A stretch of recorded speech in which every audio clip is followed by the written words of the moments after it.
नमस्कार प्यारे बच्चों, एक बार फिर से स्वागत है आपका आपके अपने प्यारे YouTube चैनल प्रयास अड्डा में।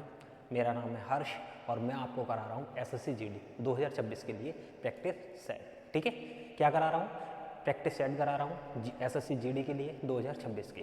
ठीक है, मतलब 2026 में कैसे पेपर बन सकता है उसके आधार पर लेकर आए हैं। हमने 2 प्रैक्टिस सेट कर लिए हैं। हमने क्या कर लिया? 2 प्रैक्टिस सेट हम कर चुके हैं और आज हम करने वाले हैं तीसरा प्रैक्टिस सेट।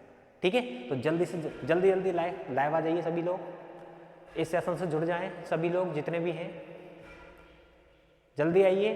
फिर हम क्या करते हैं, अपने पेपर को स्टार्ट करते हैं। चलिए आ जाइए, जल्दी से जल्दी जुड़ जाइए। और जो बच्चे जुड़ गए हैं उनको क्या करना है, जल्दी से शेयर कर दो वीडियो को क्या कर दो, शेयर कर दो जल्दी से जल्दी। ठीक है, ताकि सभी बच्चों के पास में ये वीडियो पहुंच जाए। चलो देखते हैं क्या है। पहला क्वेश्चन है हमारे पास में, निम्न में से गांधी जी दक्षिण अफ्रीका से बैरिस्टर की वकालत पूरी करके किस जगह से वापस आए थे? क्या क्वेश्चन है हमारे पास? निम्न में से गांधी जी दक्षिण अफ्रीका से बैरिस्टर की वकालत पूरी करके किस जहाज से वापस आए थे? इन्होंने पूछा है यहाँ पे जहाज का नाम। क्या हमें जहाज का नाम बताना है कि कौन सा जहाज था जो गांधी जी जिससे वापस आए थे दक्षिण अफ्रीका से। ऑप्शन दे रखा है राजपूताना, अल्बोशा, कपोत या राजधानी। ये हमारे पास 4 ऑप्शन है और हमें इसका आंसर बताना है। बताइए। देखिए राजधानी यहाँ पे नहीं था, उस समय तो राजधानी का नाम ही नहीं था। कपोत क्या होता है? कुछ नहीं होता। ठीक है, ये तुम्हें कहाँ मिलेगा? ये हिंदी में मिलेगा कपोत। अल्बोशा भी कुछ नहीं है यहाँ। हमारे पास क्या बचता है? एक ही ऑप्शन बचता है राजपूताना। क्या? राजपूताना। तो यहाँ पे हम क्या कहेंगे यहाँ पे कि गांधी जी दक्षिण अफ्रीका से कब वापस आए थे? 1915 में गांधी जी कहाँ से? दक्षिण अफ्रीका से बैरिस्टर की वकालत, बैरिस्टर बोलते हैं वकालत को, वकालत अपनी पूरी करके किस जहाज से आए थे? राजपूताना जहाज से। ठीक है, तो आपको पहले क्वेश्चन का आंसर क्या मिल गया? Rajputana, option number 1। चलिए अगले क्वेश्चन को देखिए। अगला क्वेश्चन है हमारे पास, निम्न में से किस खेल में 11 खिलाड़ी नहीं होते हैं? ठीक है, क्या पूछा है? निम्न में से किस खेल में 11 खिलाड़ी नहीं होते? हमारे पास ऑप्शन दे रखे हैं क्रिकेट, हॉकी, खो खो या फुटबॉल। हमारे पास क्या है? 4 ऑप्शन है और पूछा है कि किस खेल में 11 खिलाड़ी नहीं होते। तो ऐसा कौन सा खेल है जिसमें 11 खिलाड़ी नहीं होते हैं? बताइए। चलिए पहला देखिए, क्रिकेट में तो सबको पता है 11 होते हैं। क्रिकेट में कितने? 11 खिलाड़ी होते हैं। ठीक है, ये खेलते हैं। हॉकी में भी 11 खिलाड़ी होते हैं। हॉकी में कितने होते हैं? 11 होते हैं। खो खो में भी 11 खिलाड़ी होते हैं। और हमारा आता है क्या? फुटबॉल में कितने? फुटबॉल में भी कितने होते हैं? खो में कितने होंगे? खो में होंगे हमारे 9, 11 नहीं 9। और फुटबॉल में होते हैं हमारे 11। ठीक है, तो हमारा ऑप्शन क्या होगा इसमें? 11 खिलाड़ी नहीं होते हैं। किस में नहीं होते? खो में 11 खिलाड़ी नहीं होते हैं। ठीक है, तो हमारे इसका ऑप्शन कौन सा हो जाएगा? ऑप्शन नंबर सी इसका ठीक हो जाएगा। ठीक, चलिए एक क्वेश्चन थोड़ा सा इसी में थोड़ा सा मॉडिफाई करते हैं, क्वेश्चन को बनाते हैं। क्रिकेट में अभी सबसे किसी एक क्रिकेटर का नाम बताइए, कोई भी एक क्रिकेटर नाम बताइए। क्या? विराट कोहली। कौन? विराट कोहली। अगला देखिए हॉकी का बताइए। हॉकी में बताइए, हॉकी का कोई भी एक। मेजर ध्यानचंद। कौन? ध्यानचंद, मेजर लगा लेना आगे। ठीक है, मेजर ध्यानचंद। खो बताइए, खो का कोई भी एक प्लेयर का नाम। और फुटबॉल किसको बता सकते हैं? सुनील छेत्री। ये इसके हो गए। और ये वाला मैंने आपके लिए छोड़ दिया कमेंट बॉक्स में। ठीक है, क्या छोड़ दिया? खो का मैंने बता दिया। खो को आपको क्या बताना है? कमेंट बॉक्स में किसी भी एक प्लेयर का नाम बताएंगे आप। चलिए अगला क्वेश्चन देखिए। अगला क्वेश्चन है हमारे पास, रविन्द्रनाथ ठाकुर निम्न में से किस जगह से संबंध रखते हैं? क्या है? रविन्द्रनाथ ठाकुर के बारे में पूछा गया क्वेश्चन है कि ये रविन्द्रनाथ जो ठाकुर हैं ये किस जगह से संबंध रखते हैं। चलिए पहले ऑप्शन पढ़ते हैं तब पता चलेगा क्या है। ऑप्शन देखिए, कपिल वस्तु, शांति निकेतन, चित्तौड़ या पावापुरी। हमारे पास 4 ऑप्शन हैं। अब बताना है रविन्द्रनाथ ठाकुर इनमें से किस जगह पर या किस जगह से संबंध है इनका। देखिए पावापुरी, पावापुरी ये किससे संबंधित है? भगवान महावीर से। किससे? भगवान महावीर, भगवान महावीर, ठीक है, महावीर। इनको क्या हुआ था? यहां पे क्या हुआ था? मोक्ष प्राप्त। क्या हो गया था? मोक्ष प्राप्त हुआ था यहाँ, ठीक है। इनको यहाँ पे क्या हुआ था? मोक्ष प्राप्त हुआ था। इससे ऊपर है हमारे पास चित्तौड़। चित्तौड़ किससे संबंधित है? चित्तौड़ है महाराणा प्रताप। किससे? महाराणा प्रताप से संबंध, ठीक है। ये आ गए हमारे महाराणा प्रताप, चित्तौड़ से संबंध। इससे ऊपर हमें ऑप्शन दे रखा है शांति निकेतन। क्या दे रखा है? शांति निकेतन। शांति निकेतन से कौन थे? ये थे रविन्द्रनाथ टैगोर या रविन्द्रनाथ ठाकुर। ये किससे? शांति निकेतन से संबंध रखते हैं, ठीक है। किससे रखते हैं? शांति निकेतन से।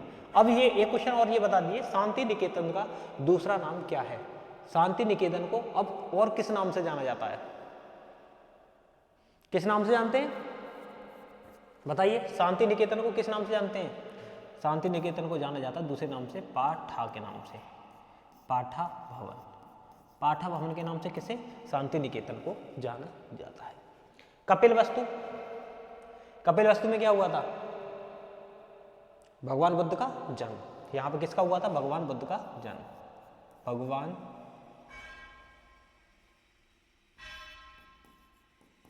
बुद्ध का जन्म,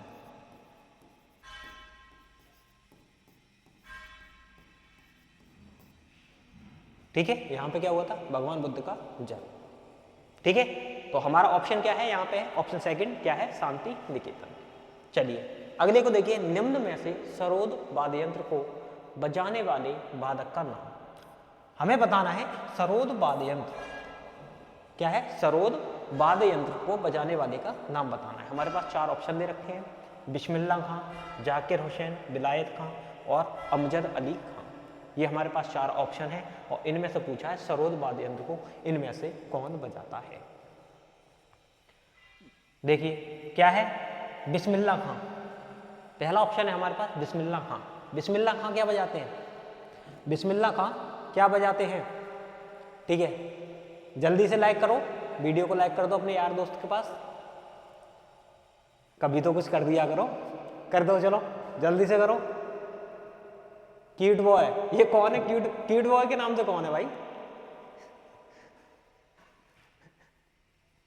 देख लीजिए, क्यूट बॉय के नाम से आया कोई इसमें। हाँ, और देख रहे हो कमेंट क्या आ रही है? देखो इनकी कमेंट कितनी अच्छी कमेंट है। चलिए देखिए क्या है? बिस्मिल्लाह खां। बिस्मिल्लाह खां क्या करते हैं? इन्होंने क्या बजाया था? ये शहनाई, शहनाई बजाते थे, ठीक है। इसके लिए प्रसिद्ध है। दूसरा ऑप्शन आता है हमारे पास जाकिर हुसैन। कौन है? जाकिर हुसैन है। ये क्या करते हैं? ये तबला वादक है, तबला वादक। तीसरा ऑप्शन है हमारे पास विलायत खां। कौन है? विलायत खां। ये क्या है? सितार वादक। ये है सितार वादक, सितार वादक। और लास्ट ऑप्शन है हमारे पास अमजद अली खां। क्या है? अमजद अली खां। तो इसका ऑप्शन क्या होगा? सरोद। सरोद को किसने बजाया था? Amjad Ali Khan. Most important question, most important question, ठीक है। क्या है? मोस्ट इंपोर्टेंट क्वेश्चन है ये। क्यों? क्योंकि ये चारों ही ऑप्शन जो हैं यहाँ पर, ये क्या है? प्रीवियस ईयर मतलब पुराने पेपरों में पूछे हुए क्वेश्चन है ये, ठीक है। तो ये बहुत इंपॉर्टेंट क्वेश्चन है, इस पर थोड़ा सा ध्यान देना। जिसको याद नहीं है वो एक बार इसको देख ले। ये चारों ही मैंने बता दिए हैं, ये चारों ही जो ऑप्शन है ये पूछे गए हैं पेपर में, ठीक है। तो यहाँ से क्वेश्चन बनने के पूरे चांसेस बन सकते हैं, जिसको एक बार देखें ध्यान से। अगला देखिए, निम्न में भारत पर्यटन दिवस, निम्न में से भारत पर्यटन दिवस किस दिन मनाया जाता है? क्या पूछा गया है यहाँ पे? भारत पर्यटन दिवस किस दिन मनाया जाता है? हमारे तो ऑप्शन है 5 सितंबर, 14 नवंबर, 1 दिसंबर, 25 जनवरी। बताइए, 10 सेकंड है आपके पास और इसका आंसर आप ही लोग दोगे। जल्दी से बताइए, मैंने आपको टाइम दिया है, 10 सेकंड दिए, बताइए जल्दी से, बताइए। Pinki, Rekha, Sushma, Jwala Singh, Karan, Arpit, Rohit, Shikha, Manisha, Parvati, cute boy, Urmesh, Rajnish, cute boy ji, तुम्हारा आंसर गलत क्यों है?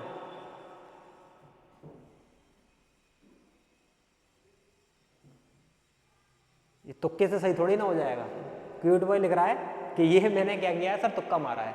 तुक्के से क्वेश्चन ठीक नहीं होते, ठीक है ना।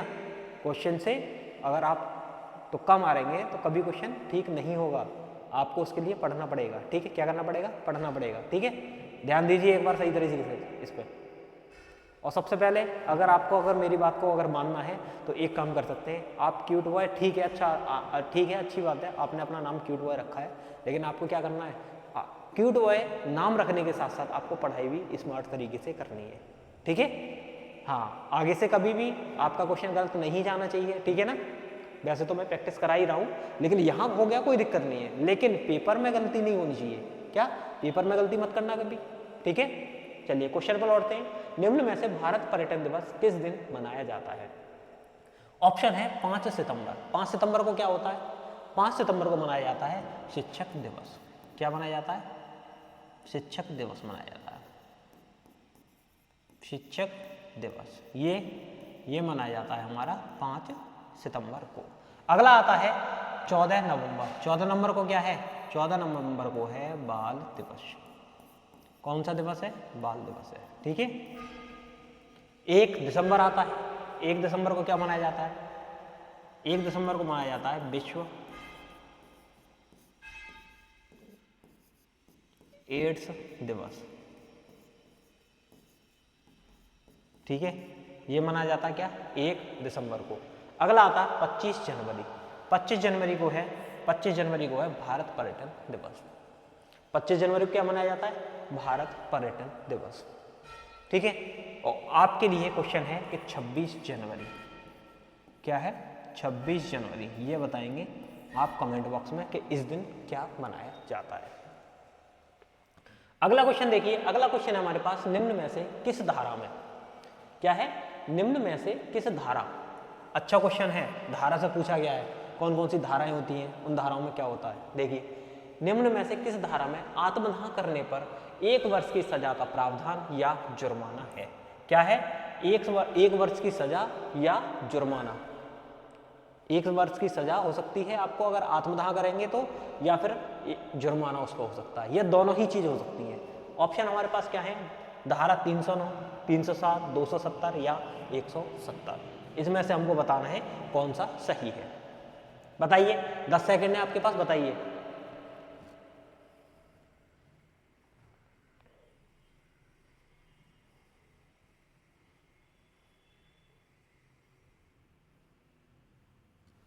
चलिए देखिए क्या है इसका ऑप्शन है, ऑप्शन ए 309। धारा कौन सी होगी? 309। 309 क्या है? अगर आप क्या करेंगे, अगर आप आत्मदाह करने की कोशिश करते हैं और आप क्या हो जाते हैं, वहां बच जाते हैं और आपके खिलाफ किसी ने बता दिया कि आपने आत्महत्या करने की कोशिश की है, तो क्या हो सकता है? आपको 1 साल की सजा या जुर्माना, या फिर हो सकता है दोनों ही चीज आपको करनी पड़े, सजा भी भुगतनी पड़े और जुर्माना भी देना पड़े। वो धारा 309 है। अगला ऑप्शन है हमारे पास 307। धारा 307 क्या है? धारा 307 सभी लोग जानते होंगे, क्या? किसी पर जानलेवा हमला करना। क्या करना? किसी पर जानलेवा हमला करना। उसको चोट लगी हो या ना लगी हो, अगर आपने हमला किया है तो धारा 309 आपके ऊपर लग जाएगी। हमारे पास तीसरा ऑप्शन दे रखा है धारा 270। धारा 270 इसे एग्जाम्पल से समझो, जैसे हम कह सकते हैं कोविड-19। क्या कह सकते हैं? कोविड-19 बोल सकते हैं हम, ठीक है। कोविड-19 आया था, देखा था 2019 में आया था, तो उसमें क्या था, सभी लोग एक दूसरे से बच के रह रहे थे कि हमें कोविड ना हो जाए, ठीक है। तो ये उससे संबंधित है। कैसे संबंध कैसे हो गया, जैसे कि मानता हूँ मुझे क्या हो गया, कोविड हो गया, मुझे क्या हुआ, कोविड हुआ, और मैं क्या करूँगा मैं क्या कर रहा हूँ, अब कोविड को हो जाने के बाद भी मैं क्या कर रहा हूँ, मैं जा रहा हूँ दूसरों के पास में, किसके, और लोगों के पास जा रहा हूँ, मैं नहीं मान रहा, और लोगों से मिल रहा हूँ, या समाज में, है ना, समाज में किसी के पास पहुँच गया, तो मुझे क्या करना है, मुझे क्या होगा, मुझे कुछ नहीं होगा, मैं तो हुई बीमार, मैं दूसरों को भी बीमार कर सकता हूँ, क्या कर सकता हूँ, दूसरों को भी कोविड कर सकता हूँ, ठीक है। तो उसके लिए मुझ पर क्या लगाई जा सकती है, धारा 270 मुझ पर लग जाएगी, ठीक है। ऑप्शन आता है धारा 170। अब धारा 170 क्या है, किस पर लगती है ये धारा 170 उस पर लगती है जो क्या है, अपने आप को क्या बताए, अपने आप को कोई एक अधिकारी बता दे, क्या बता दे, अधिकारी बता दे, या अधिकारी बनने का ढोंग करे, दिखावा करे, ठीक है। वास्तव में वो नहीं है, रियलिटी में वो कोई अधिकारी नहीं है, ठीक है ना, लेकिन क्या कर रहा है यहाँ पे क्या कर रहा है, दिखावा कर रहा है एक तरह का, ठीक है ना, दिखावा करेगा। तो उस पर कौन सी धारा लगती है, धारा 170। आजकल तो आपने देखा भी होगा, क्या कभी कोई ट्रेन में पकड़ा जाता है, कोई टीटी बन के घूम रहा है ना, कोई पुलिस बन के घूम रहा है, ठीक, तो उनको पकड़ा, उन पर कौन सी धारा लगती है, धारा 170 लगती है। अगला क्वेश्चन है, निम्न में से हुमायूंनामा पुस्तक, यहाँ ये पुस्तक से क्वेश्चन आ रहा है, ठीक है। अभी तक आपने देखा हमने 2 प्रैक्टिस सेट की है और दोनों में ही किसमें, पुस्तक से क्वेश्चन जरूर पूछा गया है, ठीक है ना, तो ध्यान रखना है। निम्न में से हुमायूंनामा पुस्तक किसने लिखी थी, हमारे पास ऑप्शन दे रखे हैं, विशाखदत्त, गुलबदन बेगम, मलिक मोहम्मद जायसी और कालिदास। ये हमारे पास 4 ऑप्शन है और आपको बताना है इनमें से कौन सा सही है। हुमायूंनामा पुस्तक किसने लिखी है, हुमायूंनामा पुस्तक लिखी है गुलबदन बेगम ने। किसने लिखी है, ये लिखी हुई है गुलबदन बेगम ने। हुमायूंनामा किसने लिखी, गुलबदन बेगम, ठीक है। विशाखदत्त ने क्या लिखा था, इन्होंने लिखा था मुद्रा राक्षस। क्या लिखा था, मुद्रा राक्षस, ठीक है, इन्होंने मुद्रा राक्षस लिखा। मलिक मोहम्मद जायसी, अगला क्या है, मलिक मोहम्मद जायसी, इन्होंने क्या लिखा था, इन्होंने लिखा था पद्मावत। क्या लिखा था, पद्मावत लिखा था। आगे आते कालिदास पर। कालिदास ने क्या किया है, कुमार संभवम, इन्होंने लिखी थी कुमार संभवम, रघुवंशम, ठीक है। और एक मोस्ट इंपोर्टेंट बुक जो मैंने आपके लिए छोड़ी है कमेंट बॉक्स में, ठीक है, आप क्या बोलेंगे कमेंट बॉक्स में बताएंगे, एक मोस्ट इंपोर्टेंट इनकी पुस्तक किसकी, कालिदास की, ठीक है। इसका ऑप्शन क्या होगा, ऑप्शन होगा बी, गुलबदन बेगम। अगले ऑप्शन पे आइए, क्वेश्चन पे आ गए हम, आठवां क्वेश्चन कर रहे हैं। देखिए क्या है, दिल्ली सल्तनत में, ये क्वेश्चन आ गया दिल्ली सल्तनत से। दिल्ली सल्तनत में गुलाम वंश का अंतिम शासक कौन था, हमसे पूछा गया है गुलाम वंश का अंतिम शासक कौन है, बताइए क्या है, कैकोबार, क्यूमर्स, कुतुबुद्दीन ऐबक या इल्तुतमिश। इनमें से गुलाम वंश का अंतिम शासक कौन है, बताएं जल्दी से, कौन बताएगा, बताइए बताइए। दिल्ली सल्तनत में गुलाम वंश का अंतिम शासक, ठीक है। देखिए कैकोबाद, सबसे पहले ऑप्शन क्या है, कैकोबाद है। ये कौन थे, ये था दिल्ली सल्तनत का सेकंड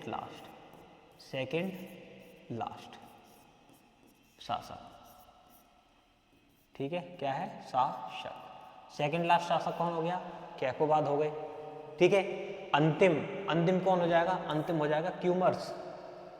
अंतिम कौन है, क्यूमर्स है, ये अंतिम गुलाम वंश का अंतिम शासक था। ऑप्शन नंबर 3 क्या था, कुतुबुद्दीन ऐबक। कुतुबुद्दीन ऐबक, इसने क्या किया था, इसने क्या किया था, गुलाम वंश की स्थापना, किसकी, गुलाम वंश की स्थापना, गुलाम वंश स्थापना, ठीक है, इसने की थी। और क्या किया था, ये क्या था, मोहम्मद गौरी का गुलाम, मोहम्मद गौरी गुलाम, ठीक है, ये क्या है, मोहम्मद गौरी का गुलाम है, ठीक है। और बता सकते हो, बहुत सारी चीजें की थी। इसने क्या किया था? कुतुब मीनार का निर्माण, कुतुब मीनार निर्माण, ठीक है। चलिए आते हैं इल्तुतमिश पे। इल्तुतमिश कौन है? इल्तुतमिश कौन है? ये कौन है? कुतुबुद्दीन ऐबक का क्या है? ये दामाद है, दामाद, ठीक है। ये कौन है? इल्तुतमिश कुतुबुद्दीन ऐबक का दामाद। और क्या है? इसे क्या बोलते हैं? गुलामों का गुलाम बोला जाता है, गुलामों का गुलाम, ठीक। गुलामों का गुलाम हो गया। क्यों? क्योंकि गुलाम कौन है यहाँ पे? कुतुबुद्दीन ऐबक। किसका? मोहम्मद गौरी का। और ये किसका गुलाम है? कुतुबुद्दीन ऐबक का। तो ये क्या है? गुलामों का गुलाम है। इसको बाद में ये कुतुबुद्दीन ऐबक क्या करता है? दासता से मुक्त कर देगा और क्या कर लेगा?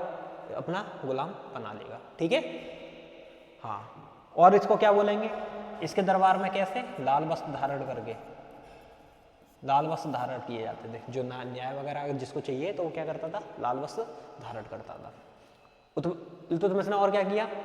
इसने क्या किया था? अपनी बेटी रजिया सुल्तान को क्या, कि इसकी इच्छा क्या थी? जब ये मरने वाला था तो इसने अपनी इच्छा जताई थी कि मेरी गद्दी पर मेरे बाद कौन बैठे? मेरी बेटी रजिया सुल्तान बैठे। क्यों? क्योंकि इसका जो बड़ा बेटा था वो मर गया था, मारा गया था, और छोटा बेटा क्या था? वो बैठने योग्य नहीं था गद्दी पर, ठीक है। इसलिए इसने इच्छा जताई थी कि मेरी बेटी रजिया सुल्तान क्या बने? गद्दी पर बैठे। लेकिन यहाँ पे चालीसा दल था, है ना। और चालीसा दल क्या चाहता था? वो ये नहीं चाहता था कि एक स्त्री हमारे ऊपर राज्य करे। तो वो क्या करते हैं? इसको रजिया सुल्तान के छोटे भाई को क्या बना देते हैं? राजा बना देते हैं, ठीक है। चलिए अगला क्वेश्चन देखिए। अगला क्वेश्चन है, निम्न में से 1857 ईस्वी की क्रांति में, 1857 की क्रांति के बारे में पूछ रहे। महलपरी के साथ किसने दिया था? 1857 में जो 1857 की क्रांति हुई है उसमें महलपरी का साथ किसने दिया था? सबसे पहले चलिए मैं बता देता हूँ महलपरी, ठीक है। महलपरी कौन है? रानी लक्ष्मीबाई। कौन है? इनका दूसरा नाम है महलपरी, रानी लक्ष्मीबाई, लक्ष्मीबाई। इनका दूसरा नाम क्या है? इनका नाम है महलपरी, ठीक है। अब आप क्वेश्चन को बेहतर तरीके से बता पाएंगे यहाँ पे, ठीक है। बताइए चलिए। पहला क्या है? नाना साहब है। दूसरा तात्या टोपे हैं, बेगम हजरत महल है, और मौलवी अहमदुल्ला है, ठीक है। अब तो आप बता ही सकते हैं ना। अब तो मैंने महलपरी को भी बता दिया कौन है? रानी लक्ष्मीबाई। इनका दूसरा नाम महलपरी के नाम से इनको जानते हैं। ये कहाँ की थी? ये कहाँ की थी? झांसी की, ठीक है। अब तो सही है। अब बताइए किसने दिया था इनका साथ? इनका साथ दिया था तात्या टोपे ने। किसने दिया था? तात्या टोपे ने। तात्या टोपे कौन थे?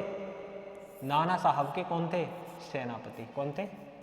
सेनापति थे ये, ठीक है। ये नाना साहब के क्या थे? सेनापति थे। नाना साहब क्या हैं? नाना साहब ने क्या किया था? कानपुर में क्या किया था? विद्रोह किया था। 1857 ईस्वी की क्रांति में कानपुर में विद्रोह नाना साहब ने किया था।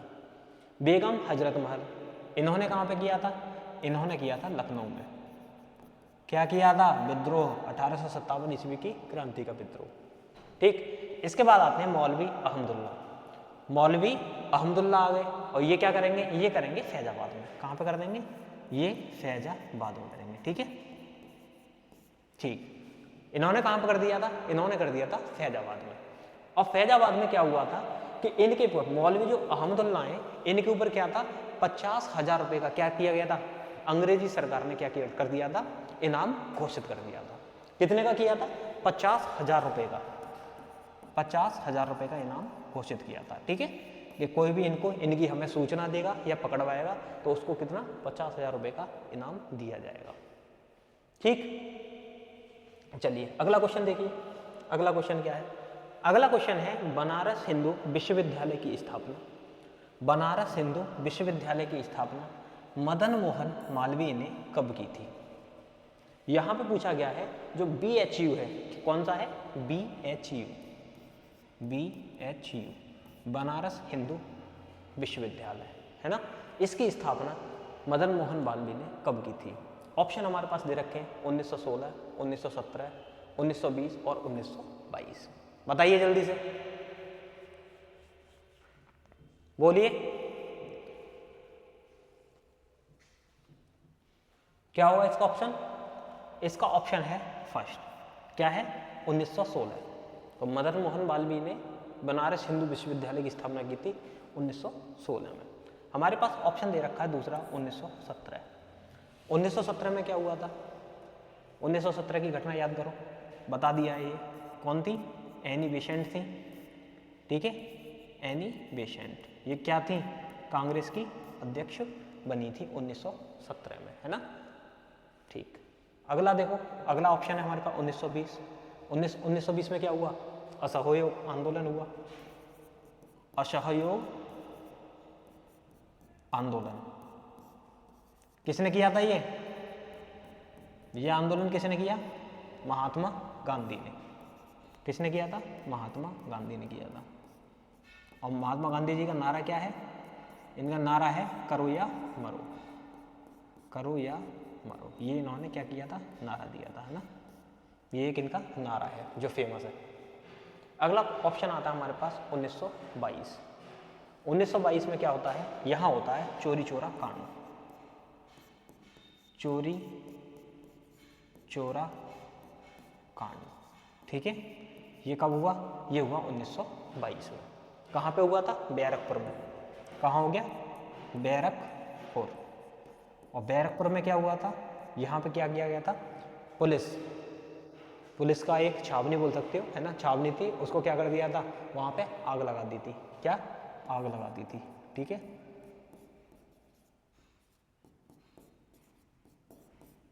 ठीक, तो हमें इसका आंसर क्या मिला? इसका आंसर है 1916, बीएचयू की स्थापना। अगला क्वेश्चन देखिए, निम्न में से आर्य समाज का पत्र कौन सा है? हमसे पूछ लिया यहाँ पे पत्र, और वो भी किसका पूछा है? आर्य समाज का। किसका पूछा है? आर्य समाज का यहाँ पे पूछा है पत्र, ये बताना है हमको, ठीक है। ऑप्शन देखिए, सुभाष, उद्बोधन, प्रबुद्ध भारत या राजयोग। 4 हमारे पास ऑप्शन है और हमको पूछा है आर्य समाज का पत्र, इसके बारे में हमको बताना है। देखिए, बताइए क्या है यहाँ? क्या हो जाएगा? आर्य समाज का पत्र कौन सा हो जाएगा? यहाँ पे हो जाएगा सुभाष। सुभाष क्या है? ये है आर्य समाज का पत्र। अगला ऑप्शन हमारे पास है उद्बोधन। उद्बोधन किसका है? ये है स्वामी विवेकानंद का। किसका? स्वामी विवेकानंद। स्वामी विवेकानंद,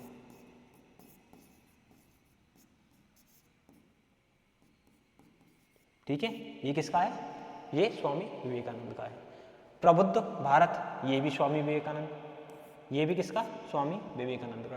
क्या है ये दोनों क्या हैं? ये दोनों क्या हैं? पत्र, ठीक है। ये स्वामी विवेकानंद के दोनों पत्र हैं। अगला ऑप्शन आता है राजयोग। अब ये राजयोग क्या है? ये क्या है? पिछले प्रैक्टिस सेट में मैंने कराया था, उसमें आया था। क्या है ये? क्या है ये इनकी क्या है? पुस्तक, ठीक है, पुस्तक है इनकी। और ये कब प्रकाशित हुई थी? इनके स्वामी विवेकानंद जी के मरने के बाद में प्रकाशित की गई थी। कौन सी? राजयोग। और एक और थी इसके साथ में जो इनके मरने के बाद में प्रकाशित हुई, उसका नाम आप कहाँ बताएंगे? कमेंट बॉक्स में, ठीक है। चलिए, अगला क्वेश्चन आता है हमारे पास में, निम्न में से किस गवर्नर जनरल के समय, क्या है? निम्न में से किस गवर्नर जनरल के समय में रविवार को अवकाश शुरू किया गया? कब किया गया? रविवार को अवकाश शुरू किया गया। जो हम अभी रविवार को जो अवकाश मनाते हैं, वो किस गवर्नर जनरल के समय में किया गया था शुरू? इसके बारे में हमसे पूछा है, बताइए।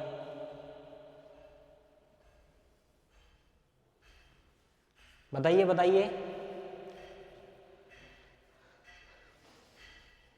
इंतजार कर रहा हूं मैं, जल्दी से बताइए कोई। जी नहीं, आपका आंसर गलत है रॉबिन।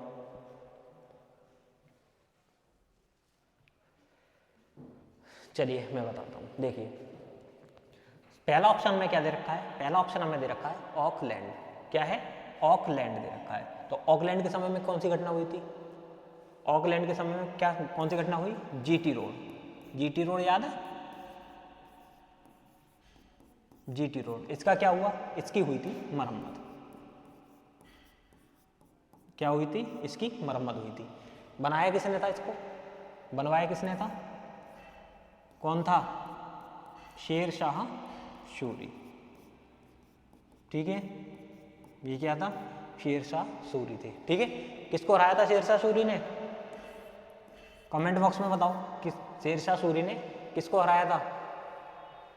अगला ऑप्शन है हमारे पास विलियम बेंटिक। कौन है, विलियम बेंटिक है। इन्होंने क्या किया था, इन्होंने किया था 1929 में सती प्रथा का अंत, सती प्रथा का अंत इनके समय में हुआ। करवाया किसके सहयोग से हुआ था, राजा राम मोहन राय के सहयोग से। ठीक है, 1929 में सती प्रथा का अंत। अगले आते हैं लॉर्ड एम हस्ट। कौन है, लॉर्ड एम हस्ट है। ठीक है, और इनके समय में कौन सी घटना हुई थी, इनके समय में हुई थी बैरकपुर। बैरकपुर जानते हो, बैरकपुर में अंग्रेजों की एक छावनी थी, है ना। बैरकपुर छावनी में क्या हुआ था, इन्होंने एक आदेश निकाला था कि जो भारतीय सैनिक हैं, कौन से, जो भारतीय सैनिक अंग्रेजी सेना में काम कर रहे हैं, उनको क्या करना है, जो अब यहाँ पे जो अपने देश भारत में क्या कर रहे थे, सेवाएं दे रहे थे, उनको अब विदेश भी जाना पड़ सकता है। विदेश जाने का मतलब समुद्र पार कर अपनी सेवाएं देनी होंगी। तो उसके लिए यहाँ पे क्या हुआ था, यहाँ पे हुआ था बैरकपुर में विद्रोह। और विद्रोह में क्या था कि तब क्या थी, एक पुरानी परंपरा चली आ रही थी, क्या कि जो भी समुद्र पार करके जाएगा तो उसके घर पर क्या संकट आता था, ये माना जाता था हिंदू रीति रिवाज में पहले। ठीक है, अब क्या दिक्कत यहाँ पे क्या थी, उसके चक्कर में इन्होंने क्या किया था, यहाँ पे बैरकपुर में क्या किया था, विद्रोह किया था। इसके बाद आते हैं लॉर्ड एलन बरो। कौन है, लॉर्ड एलन बरो है, और इनके समय में हुआ था रविवार को अवकाश शुरू। ठीक है, इनमें क्या हुआ था, रविवार को अवकाश शुरू हुआ था। अगला देखिए, निम्न में भारत में आपातकाल किस प्रधानमंत्री के समय में लगा। हमसे पूछा गया है कि भारत में जो आपातकाल लगा था वो किस प्रधानमंत्री के समय में लगा था। सबसे पहले हमें क्या पता होना चाहिए, अब तक भारत में कितने आपातकाल लगे हैं, बताइए। अब तक भारत में कितने, 3 आपातकाल लगे हैं। कितने कितने आपातकाल लग गए भारत में अब तक, 3। पहला कौन सा था, पहला कब लगा था, पहला लगा था 1962 में। दूसरा लगता है 1971 और तीसरा 1975। ये 3 आपातकाल भारत में लगते हैं। ठीक, अब यहां पे पूछा गया प्रधानमंत्री के बारे में पूछा गया है। तो यहां पे सबसे पहले कौन था, यहां पे प्रधानमंत्री कौन थे, यहां पे थे नेहरू जी। कौन थे, यहां थे नेहरू जी। ठीक है, प्रधानमंत्री जब 1962 में लगा था तो कौन थे, जवाहरलाल नेहरू जी। दूसरा लगा था तब थी इंदिरा गांधी। कौन थी, इंदिरा गांधी। और तीसरा 1975 में लगा था, तब भी कौन थी, तब भी थी इंदिरा गांधी। ठीक है, तो अब हमारे पास ऑप्शन हमारे सामने है, आंसर भी हमारे सामने है। ठीक है, तो इसका आंसर क्या होगा, इसका आंसर होगा सी और डी। कौन सा, इसके 2 आंसर हो जाएंगे। क्यों, क्योंकि यहाँ पे प्रधानमंत्री के बारे में पूछा गया था कि आपातकाल के समय में कौन प्रधानमंत्री रहा था। तो 1962 में तो पंडित जवाहरलाल नेहरू थे, और दूसरा 1971 और 75 में जब दो बार लगा था तब कौन था, इंदिरा गांधी थी। तो इसके ऑप्शन कितने, 2 सही हो जाएंगे। कौन सा, ऑप्शन सी और ऑप्शन डी। ठीक है, चलिए अगले क्वेश्चन पे चलते हैं, देखते हैं क्या है। अगला क्वेश्चन है भारत की नई मुद्रा। भारत की नई मुद्रा जिस पर सांची का स्तूप बना हुआ है, निम्न में से कौन सा है। यहां पूछा गया है जो भारत की नई मुद्रा है जिस पर सांची का स्तूप बना हुआ है, निम्न में से कौन सा है। ये आ गया हमारा मुद्रा से, करेंसी से क्वेश्चन आ गया है। ठीक है, देखिए क्या है, यहाँ ऑप्शन हमारे पास है 10 का नोट, 50 का नोट, 100 का नोट या 200 का नोट। ये हमारे पास पैसे रुपए दे रखे हैं, और इनमें से पूछा है कि सांची का स्तूप कौन से नोट पर बना हुआ है। देखिए पहला ऑप्शन है हमारे पास 10 का नोट। 10 के नोट पर क्या बना हुआ है, 10 का नोट जो हम देखते हैं उसके पीछे क्या है, कोणार्क सूर्य मंदिर। कौन सा है? कोणार्क सूर्य मंदिर, ठीक है, ये बना हुआ है इसके पीछे। अगला है हमारे पास 50 का नोट। दूसरा का ऑप्शन क्या है? 50 का नोट। इस पर क्या बना हुआ है? 50 के नोट पर क्या है? हम्पी का रथ। क्या है? हम्पी का रथ, ये 50 के नोट पर है। इसके बाद ऑप्शन सी है, इस पर ये दे रखा है 100 का नोट, और 100 का नोट, 100 के नोट के पीछे क्या है? हमारे यहाँ 100 के नोट के पीछे बनी हुई है रानी की बावड़ी। क्या बनी है? रानी की बावड़ी, बावड़ी, ठीक है। और लास्ट ऑप्शन है हमारे पास 200 का नोट, और 200 के नोट के पीछे क्या है? बना हुआ है सांची का स्तूप। हमारा ऑप्शन कौन सा हो जाएगा? ऑप्शन हो जाएगा 4th, डी, 200 रुपए का नोट। देखिए अगला क्वेश्चन है हमारे पास, निम्न में से विश्व प्रसिद्ध पश्मीना शॉल इनमें से किससे प्राप्त होती है? क्वेश्चन क्या है? पश्मीना शॉल। पश्मीना शॉल के बारे में पूछा गया है, इनमें से किससे प्राप्त होती है? खरगोश, ऊंट, भेड़ या बकरी? 4 ऑप्शन हमारे सामने, इसका आंसर बताइए। बताइए जल्दी से, क्या है?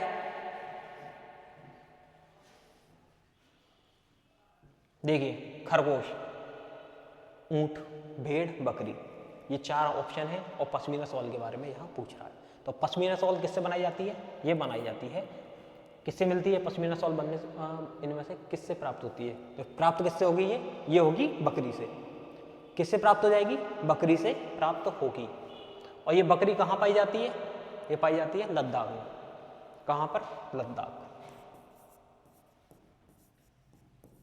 ठीक है। कहाँ है? लद्दाख में। और लद्दाख में भी कहाँ? कौन, किसके पास? चांगथांग जनजाति, ठीक है, जनजाति। कहाँ, कितना ऊपर? 5000 मीटर, 5000 मीटर जमीन से ऊपर।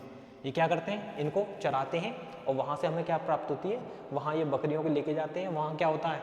माइनस में चला जाता है, टेम्परेचर कहाँ? माइनस में चला जाता है, ठीक है ना। तो वहाँ पे क्या है? ये बकरियाँ होती हैं जिनसे पश्मीना शॉल प्राप्त होती है। और इसके बारे में और क्या है? इसको एक शॉल बनाने में कितना समय लगता है? 250 घंटे। कितना? एक शॉल बनाने में लगभग 250 घंटे के आसपास लगते हैं, ठीक है। गरम कितना होगा? हमारे जो मैं स्वेटर पहना हूँ, ये कितना? 6 स्वेटर पहनने के बराबर कितना? एक शॉल। और कितने? हमारे 6 स्वेटर, कितना? एक गर्म, ठीक है, ये इतनी गर्म होती है, ठीक है। बाकी के हमारे पास क्या है? खरगोश दे रखा है, ऊंट दे रखा है, और भेड़ दे रखा है। इनसे भी हमें क्या प्राप्त होती है? इनसे भी हमें ऊन प्राप्त होती है, ठीक है। हमारा ऑप्शन क्या है? ऑप्शन डी है बकरी। अगले क्वेश्चन को देखिए, अगला क्वेश्चन क्या है हमारे पास? अगला क्वेश्चन हमें दे रखा है, निम्न में से कौन सा शहर यमुना नदी के किनारे नहीं बसा है? पूछा क्या है? निम्न में से कौन सा शहर, ऐसा कौन सा शहर है जो यमुना नदी के किनारे नहीं बसा है? अयोध्या, आगरा, दिल्ली, मथुरा। ऑप्शन हमारे पास क्या आ गए? 4 आ गए, अयोध्या, आगरा, दिल्ली, मथुरा। इनमें से बताना है कि यमुना नदी के किनारे कौन सा शहर नहीं बसा है। बताइए। देखिए नीचे दे रखा है हमको मथुरा। मथुरा क्या है? मथुरा तो बसा हुआ है यमुना नदी के किनारे, ठीक है। ये क्या है? यमुना नदी, यहाँ पे। दिल्ली, दिल्ली भी यमुना नदी के किनारे है, यमुना। आगरा, आगरा में भी यमुना नदी, ताजमहल के जस्ट अपोजिट पीछे है, निकल रही है। पहला ऑप्शन है अयोध्या। अयोध्या नदी पे कहाँ से? सरयू नदी, ये सरयू नदी के किनारे है, ठीक है। तो हमारा ऑप्शन क्या होगा? ऑप्शन नंबर फर्स्ट हो जाएगा इसमें, अयोध्या। कौन सा हो जाएगा? अयोध्या हो जाएगा, जो सरयू नदी के किनारे बसा हुआ है। अगला क्वेश्चन हमको दे रखा है, निम्न में से बाड़ा लाचा दर्रा कौन सा पूछा है? यहाँ पे दर्रे से क्वेश्चन आया हुआ है इसमें। निम्न में से बाड़ा लाचा दर्रा किस राज्य में पाया जाता है? अब बताना है हमको, हिमाचल प्रदेश, सिक्किम, जम्मू कश्मीर या मणिपुर। इन 4 ऑप्शन में से बड़ा लाचा दर्रा किस राज्य में पाया जाता है? बताइए, बोलिए जल्दी से, किस राज्य में पाया जाएगा? पूछ क्या रहा है? बड़ा लाचा दर्रा पूछ रहा है, बताएं। ये कहां पर है? ये है हिमाचल प्रदेश में। कहां है बड़ा लाचा दर्रा? कहां है? हिमाचल प्रदेश में है। अगला ऑप्शन है हमारे पास सिक्किम। क्या है? सिक्किम दे रखा है। सिक्किम में क्या है? सिक्किम में है नाथुला दर्रा। कौन सा? नाथुला दर्रा। ये कहां पर है? ये है हमारा सिक्किम में। इसके बाद दे रखा है जम्मू कश्मीर। जम्मू कश्मीर में कौन सा है? पीर पंजाल। कौन सा? पीर पंजाल। ये कहां पाया जाता है? जम्मू कश्मीर में। इसका एक आप सबको बताना कमेंट बॉक्स में, पेपर में अक्सर पूछा जाता है वो भी, ठीक है, उसके बारे में आप बताएंगे। अगला ऑप्शन हमें देखा है मणिपुर। मणिपुर में कौन सा दर्रा है? मणिपुर में है तुजू दर्रा। कौन सा? तुजू, ठीक है। तुजू दर्रा कहाँ पाया जाता है? ये पाया जाता है जम्मू कश्मीर में। तो ऑप्शन क्या हो गया इसका? इसका ऑप्शन हो गया हिमाचल प्रदेश, ठीक है। चलिए अगला देखिए।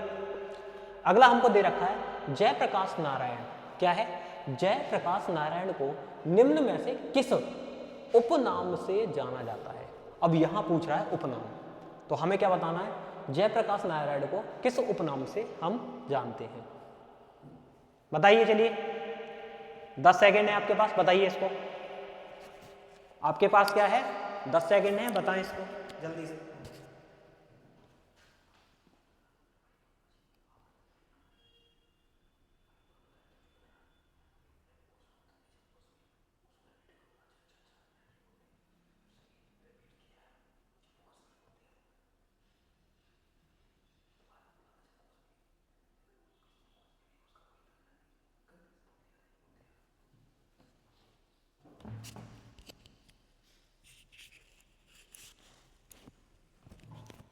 बताइए जल्दी से बताइए।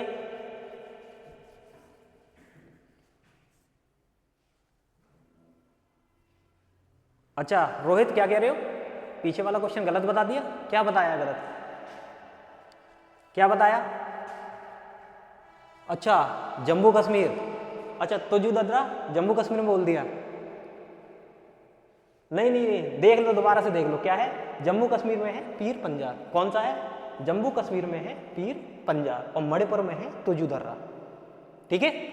मणिपुर में क्या है? तुजू दर्रा मणिपुर में है, और जम्मू कश्मीर में पीर पंजाल। और एक आपको मैंने छोड़ दिया है आपके लिए, आप क्या करेंगे? इसको कमेंट बॉक्स में बताएंगे। सिक्किम बताया था नाथुला दर्रा में, ठीक है। सिक्किम में क्या है? नाथुला दर्रा है। हिमाचल प्रदेश बड़ा लाचा दर्रा है ये, ठीक है। कर लो, सही कर लो अब तो ठीक है ना?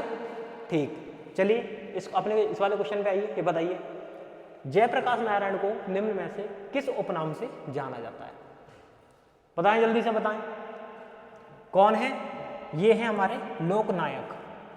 जयप्रकाश नारायण को किस नाम से? लोकनायक के नाम से जानते हैं, ठीक है। तो इसका ऑप्शन कौन सा है? ऑप्शन फर्स्ट सही है, ठीक है। ऑप्शन फर्स्ट इसका सही है। दूसरा ऑप्शन हमको दे रखा है लोकमान्य। लोकमान्य के नाम से किसको जानते हैं हम?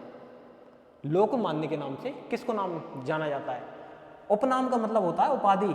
सबसे पहले ध्यान रखना, उपनाम क्या है? उपाधि। उपाधि बोलते हैं, ठीक है, उपाधि दे देते हैं हम जिसको। चलिए बताइए लोकमान्य कौन है? ये है बाल गंगाधर तिलक। गंगाधर तिलक ये है लोकमान्य, ठीक है। इसके बाद आता है लौह पुरुष। लौह पुरुष के नाम से किसको जानते हैं? लौह पुरुष के नाम से किसको जानता है? सरदार वल्लभ भाई पटेल। वल्लभ भाई पटेल, ठीक है। और इनको सरदार की भी उपाधि दी गई थी। क्या? सरदार के नाम से भी जाना जाता है इनको, लौह पुरुष को। इसके बाद आते हैं राष्ट्रपिता। राष्ट्रपिता कौन है? राष्ट्रपिता गांधी जी। कौन है? महात्मा गांधी जी, ठीक है। ये हमारे कौन है? राष्ट्रपिता के नाम से इनको जानते हैं। तो इसका ऑप्शन क्या है? इसका ऑप्शन हमारा फर्स्ट सही हो जाएगा, लोकमान्य जयप्रकाश नारायण को। अगला क्वेश्चन आ गया हमारे पास में सामने। क्या है? निम्न में से संपत्ति का अधिकार। ये आर्टिकल से क्वेश्चन आ गया। किससे क्वेश्चन आया? आर्टिकल से आया है। निम्न में से संपत्ति का अधिकार पहले किस आर्टिकल में था? क्या पूछा है? संपत्ति का अधिकार पूछा है, पहले किस आर्टिकल में था, जिसे अब अनुच्छेद 300 क्लोज ए में कर दिया गया है। क्या है? संपत्ति का अधिकार पहले किस आर्टिकल में था, जिसको अभी कहाँ कर दिया गया है? 300 क्लोज ए में कर दिया है। ठीक है, इसके बारे में हमको बताना है। हमारे पास ऑप्शन है अनुच्छेद 31, 32, 33 और 34। 4 हमारे पास ऑप्शन दे रखे हैं और इनके बारे में हमको क्या करना है? बताना है। बताइए कौन सा है इसका? आपके पास टाइम है, बताइए आराम से, बोलिए। एक बार मैं पानी भी लेता हूँ, है ना? बताओ जल्दी से, बताओ क्या है।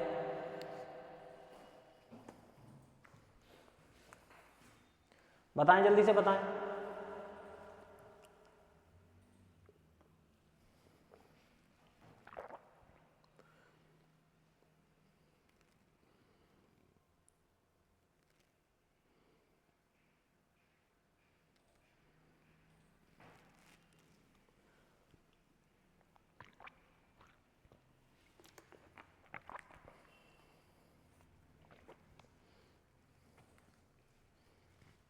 बताइए जल्दी से, बताइए क्या होगा इसका आंसर?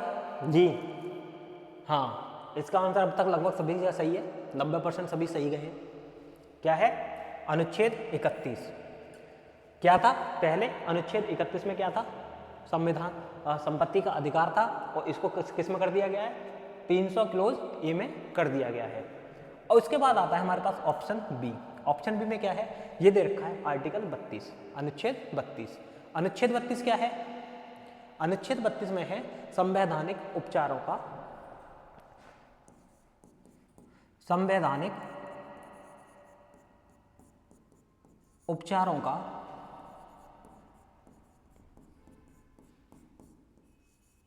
अधिकार। ठीक है, क्या है? अधिकार। ये किस में है? आर्टिकल 32 में। अब ये क्या होते हैं?